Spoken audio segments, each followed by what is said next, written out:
Macam jauh je kursi tu kan. Ha? Kursi tu jangan jauh je. Dia rapatkan sikit. Memang suka set up dekat luar ke? Saya sebenarnya ada nama tengah. Nama tengah saya Han Healing Hakim. Jadi memang saya suka healing lah. So apparently sekarang ni pun tengah puasa. So memang sangat-sangat sesuai lah untuk bersahur orang panggil. Dah ready ke nak buat speed sahur challenge menu 5 minit tu? Ready ke tak? Ready ke tak? Saya ada menu yang simple yang kita boleh buat dalam masa 5 minit. Iaitu Milo Dates and Banana Bus.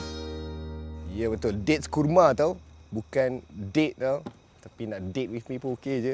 Alright, kita mula 5 minit dari sekarang. Okey. Saya buat sekarang Yep. Timer dah gerak Timer dah gerak sambil tu perkenalkan diri juga. So nama saya adalah Han Hakim. So saya ni adalah seorang pelakon. So kadang-kadang kalau kita orang berlakon ni usually dalam masa 18 jam.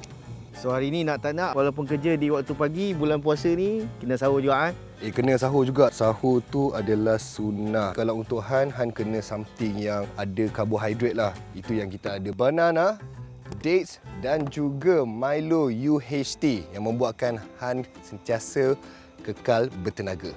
Sekejap sebelum sambung touch up sikit dahi. Touch up sikit dahi dia. Rolling. And action. 200 ml Milo. Lepas tu kita memerlukan half of banana. Just split it open. Biasalah kalau hang tak ada mood nak masak. Hang buat apa? Roti cecah Milo. Sama macam ni lah, macam sahur. Sebab lagi nak berlakon, makan berpenuh sangat, nak berdialog lagi susah. Tada. Simple kan? Sahur favourite sepanjang Ramadan? Uish. Telur separuh masak. Manis atau savoury? Manis. Bangun alam sekali atau banyak kali? Sekali. Pernah skip sahur? Allah. Pernah skip sahur ke tidak? Pernah.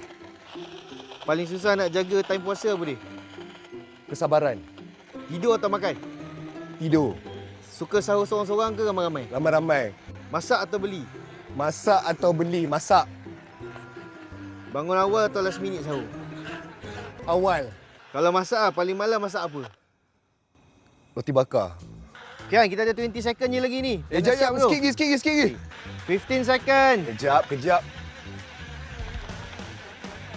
10 second. Udah off.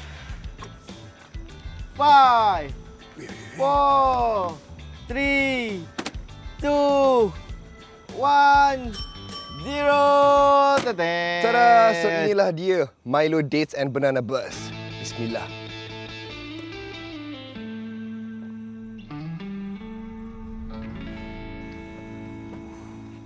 Sedap ke? Sedap. Sedap. Itu ikhlas. Ya Allah, it's so good. Sangat-sangat sedap ya.